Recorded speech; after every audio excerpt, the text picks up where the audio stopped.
Welcome back. Today we're going to do a little bit of experiment on a customer's amplifier, but he's already put it in a high stress situation with a much higher current draw rectifier and a high current draw power tube, EL34 voices 6v6, and 5y3, which is like 1.9 amps compared to 3 amps for the filament. And we're going to see if it's worth the extra stress on the power transformer when we look at the output power. If that sounds interesting, you know what I'm going to tell you to do. Go grab yourself a coffee, one for me too, yes, double shot, small cup, flat white, and rush back. I'm curious. So today we're going to do a little bit of research on what the effects of changing a rectifier and a power tube has on a Fender Champ amplifier. So these are the things we're going to be measuring. Enough of the silly voice. We're going to be looking at the rectifier, the type of power tube, what our mains current draw is, what our B plus is, what our voltage plate will be, which will be very close, less any loss through the output transformer. The voltage at the cathode. We need to know the difference between, the potential difference between the cathode and plate. Figure out the plate current by measuring the cathode, did I say plate current? Cathode current by measuring the voltage at the cathode divided by the resistance of the cathode resistor, which is 584 ohms. Actual instead of 470. That'll give us our IK. Then we're going to use these values to measure our power dissipation, and then from the oscilloscope and this meter here we're going to measure our output RMS power. Now these are the equations we're going to use. We know that the cathode resistor is 484. The plate current, sorry, I said it again, cathode current is the cathode voltage divided by 484. The power dissipation in the amp will be the voltage between the plate and the cathode times the cathode current. And then we'll divide that by 14 when we're looking at the 6v6 or 25 when we're looking at the EL34, and that'll give us a percentage dissipation. Class A, we'd be looking at, we want to see about 100%. Don't want to see much below 90, don't want to see much above 110, ideally about 100%. The power output RMS that the amp's going to be putting out is the voltage RMS, and we're just going to make a subjective call of when we think that's a relatively clean reading divided by 4 ohm, which actually I measured at being 4.3 ohm on my Weber True Load. First things first, we're going to do our first test, which is going to have the 5U4. Now I'm going to slowly ramp up the mains voltage, 240. So our mains current draw is 0.313 amps. Our B plus is 408 volts. This is what I'm talking about. I'd be expecting to see somewhere between 350 and 370. 409 volts. Plate, let's call it 395. Our cathode voltage, 32.7. We're now going to just see what its power output is. So now we should start seeing an RMS voltage here, which is exactly measured across the speaker, so I know what the power is. Volume 3 on the knob. Volume 5 on the knob, and that's still looking nice and clean. Volume 6, starting to get a bit of rounding off. 7.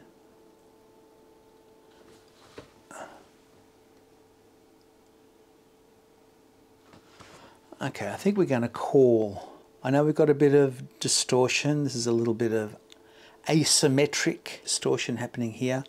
It's on volume 7. I might just make a note of that. We have a RMS voltage of 4.4 volts. Coincidentally, divide that by 4.3 ohm resistance. So square 4.4, divide that by 4.3, we're going to have 4.4 watts of what we're going to call a clean signal. Yes, I know it's not quite clean, but I think that's going to sound pretty nice. And that's coming in at volume 7. And because this is operating in Class A, our current draw is still going to be roughly the same, which is 0.3 off the mains. Well, very interesting results.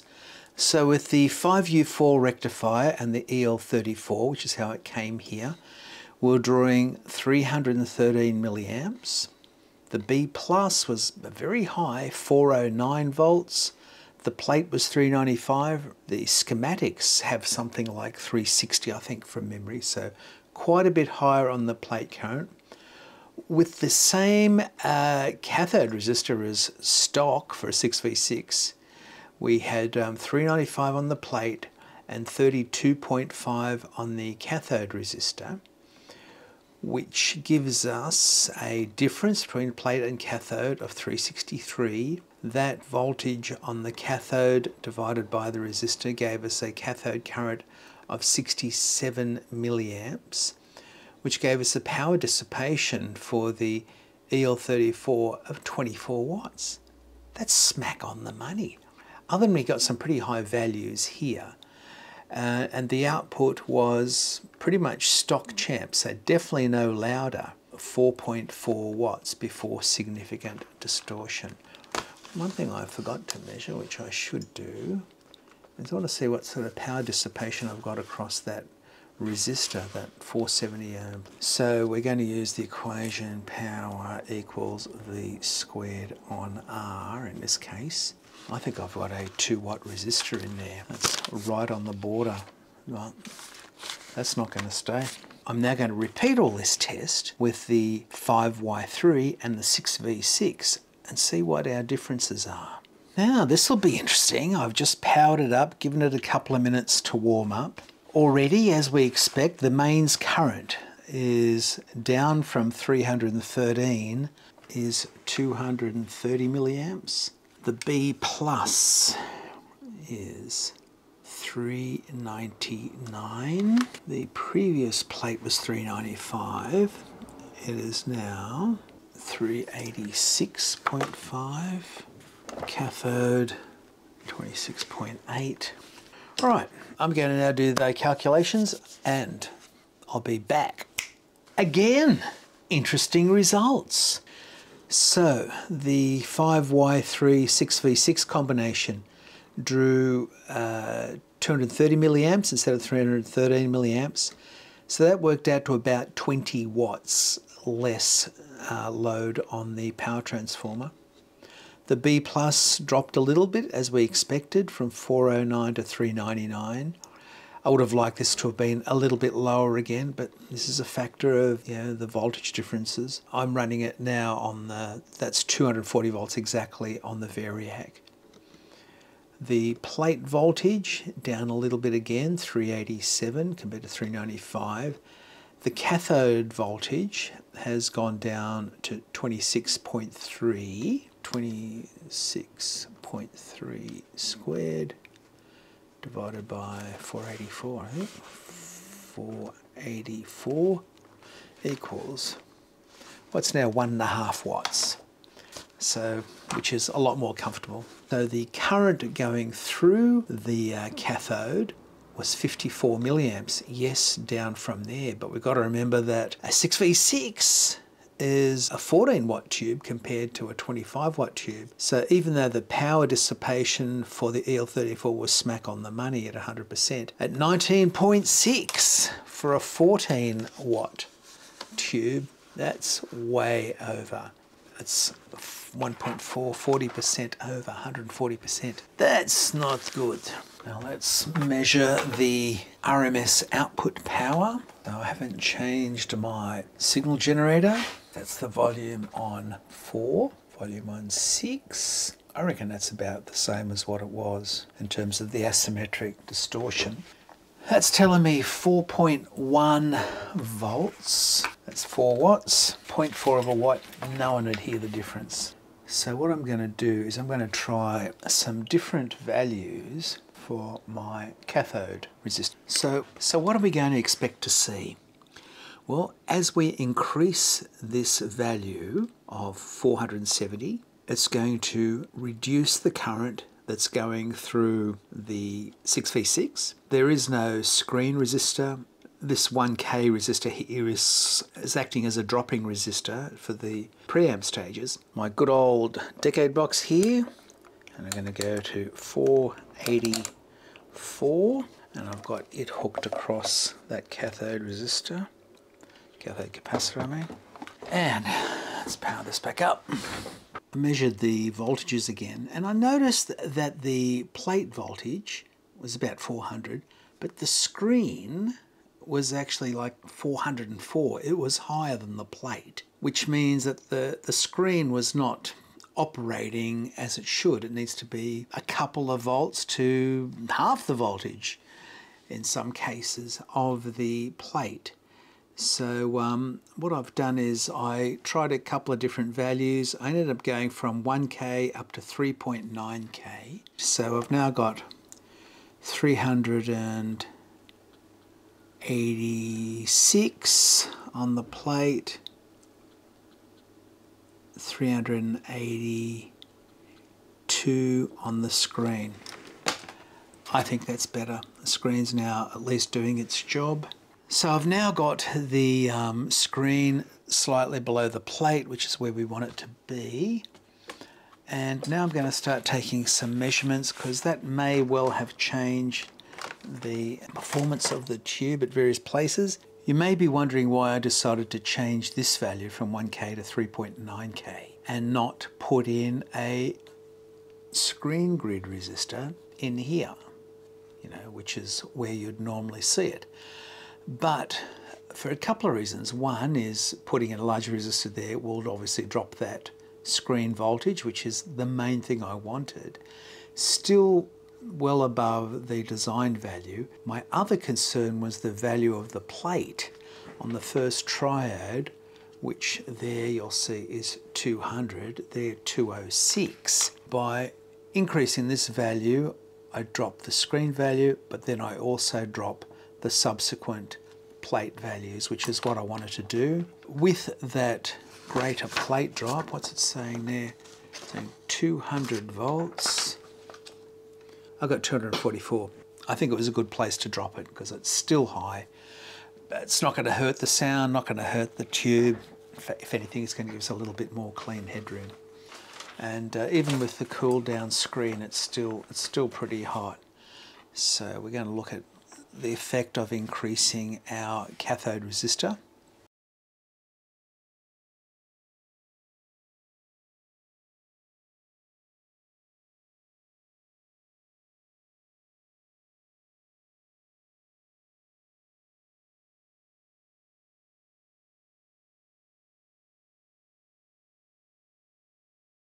Now we're going to have a look at the fuse value.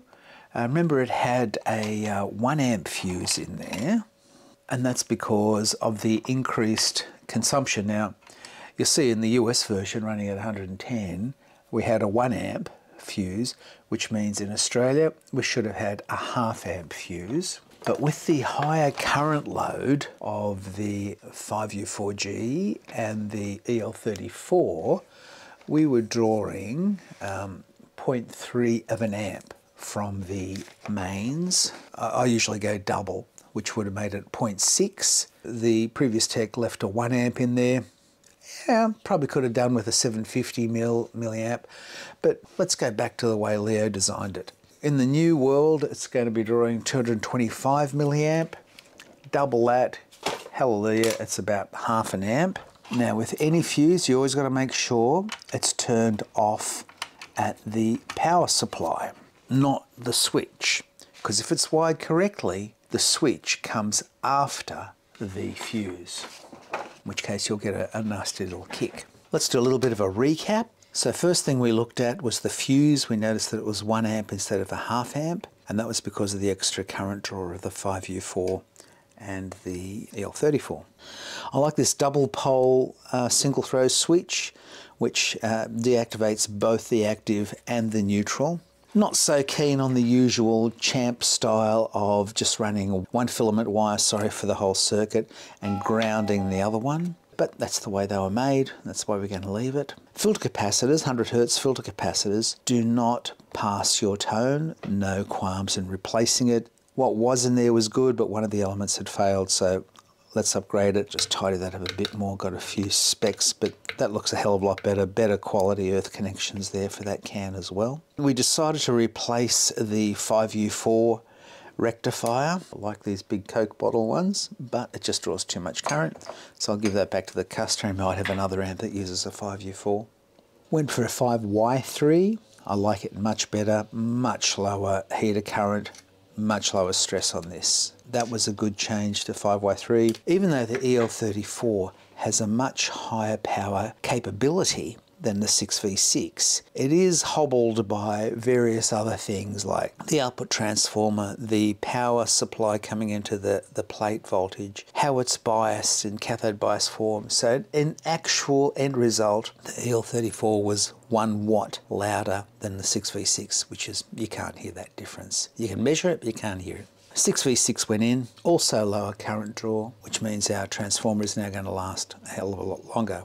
Not standard, but I decided to put in a screen grid resistor. It's just going to reduce its susceptibility to oscillations, blocking, distortion, etc. So a good add. Pretty much every Fender amp has it, so I just put in there. I went for the stock Fender value, even though you could go higher. I did change this first dropping resistor. It's traditionally a 1 kilo ohm resistor. However, it left us with a screen voltage which was higher than the plate voltage, which means the screen was basically ineffective in doing its main job. I decided to increase this, and this has got a double benefit. One, we brought it in so that the screen was now, I think, a couple of volts lower, or a volt lower, that's all it needs, than the plate. But it also gave us the advantage of dropping the voltage further down the line, because it was way higher here than what the book value is. It's still higher, but less higher. Then put the 6V6 in, noted that the bias was still way too hot, so I updated this value from 470 to 560. Could probably even do with cooling down even more, but I was hearing a deterioration in the sound quality, so I left it at 560. All of the cathode bypass capacitors have been changed now. I think that one was changed, that was changed by previous tech. I changed this one. Even though its capacitance measured fine, the ESR value was way out, so that had to go. I tested that coupling cap, it's fine, no leakage there, so that stays. I also cleaned the potentiometers and gave the input sockets a bit of a clean. That's it. So now to reassemble and hear what this little gem sounds like with its, I think that little WGS speaker is going to sound way better than the original one as well. So looking forward to hearing what this sounds like. Am I going crazy? People say, mate, that train's already gone. You're crazy. Have a look at this. I think this is extremely dangerous. We've got the blue wire, which is neutral, going to that pin, which should be active. Now we're going to check the fuse. As you recall, a fuse should go, or the wiring should go fuse first, then switch. Definitely the fuse has to be on the active, which is this one, right? And when I touch that, not a sound. Let me try the neutral line.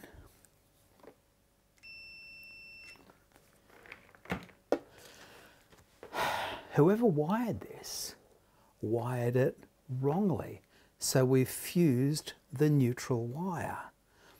What's even more concerning is this has been tested and tagged. I'm not going to identify who did the testing and tagging, but you can visually see that that's wrong, because in Australia, active on the left when you're looking at the plug. I think it's the other way around in the US. So visually I saw that and I thought, that's not right. And just that little test showed us that we're fusing the neutral. Useless as far as a safety device goes. Right, so if I just switch these around, we should be right. Now here's a little test that I want you all to start doing to make sure your amp is safe. You don't need to take the jacket off it. I've just rewired this now. So active is on the left when you're looking at the back of the plug, or on the left when you're looking at the socket. So from now on your amp, now, do it now. Stop this video, do it now. Now stop the video after I show you what to do. Go to your power plug, put one end on your earth, other end on the chassis. Do you have continuity? This is good. Then I want you to know which is your active pin. I want you to put your connector there, and on the fuse, now we know we have fused the act. You don't need to pull the amp apart and all that sort of stuff. Just do that. I rang up the person who did the tester tag. He was really good about it. He said, oops, sorry, we all make mistakes. I said, we do. God knows I just made a shitload of them. I had a bit of a sneak peek. It sounds gorgeous. I think you're going to be amazed at what a huge sound comes out of this little amp. It's got a really good speaker, that WGS speaker.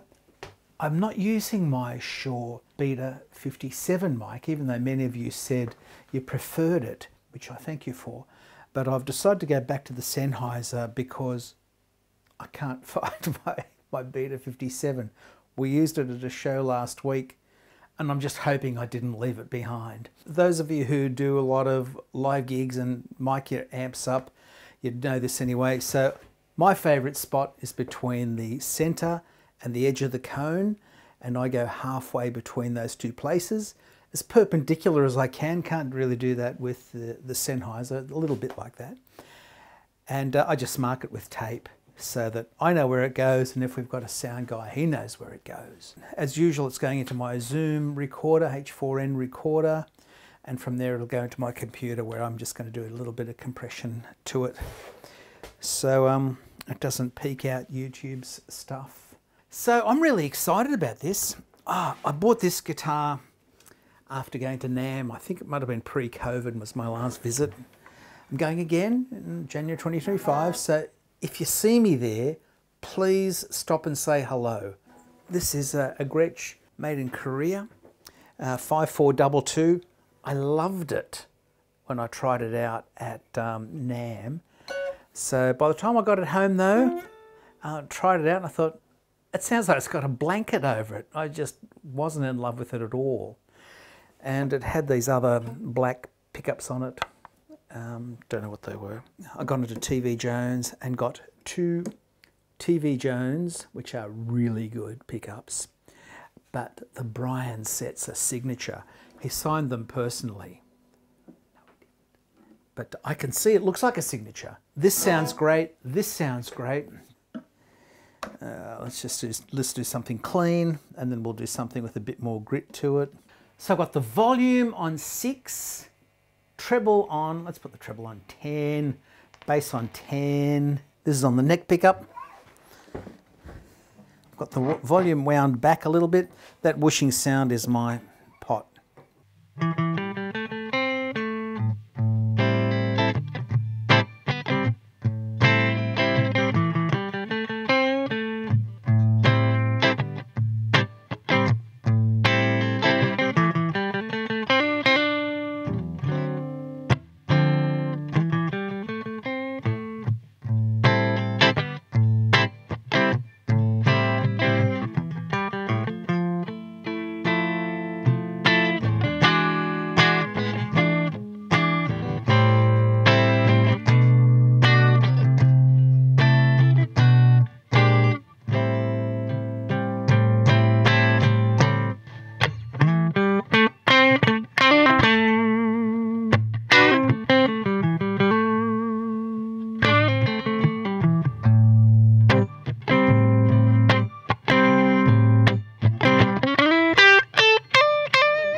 bridge pickup.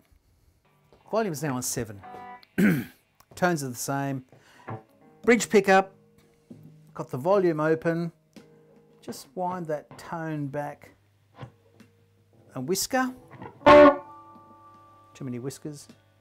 All right, let's see how it goes a bit dirtier.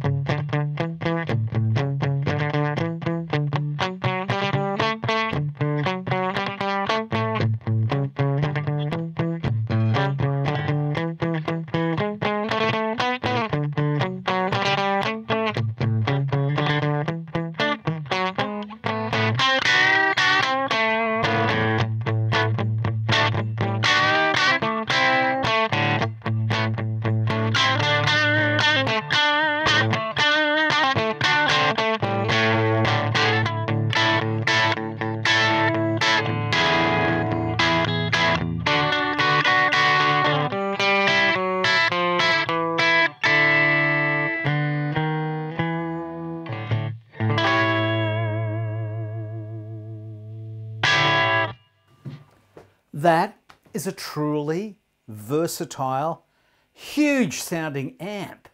No wonder so many great guitar players, Clapton, Keith, Richards, record with little amps like the Champ. That sounds huge to me. Let me know what you thought of it. Now, there was a fair bit more in this, repair than I originally suspected. So I hope you got something out of it. And if you did, could you please honour me with a like and put your comments below. As you know, if you've written me before, I will always answer your comments, unless they're abusive, in which case I'll still answer you. And I look forward to seeing you at the next video.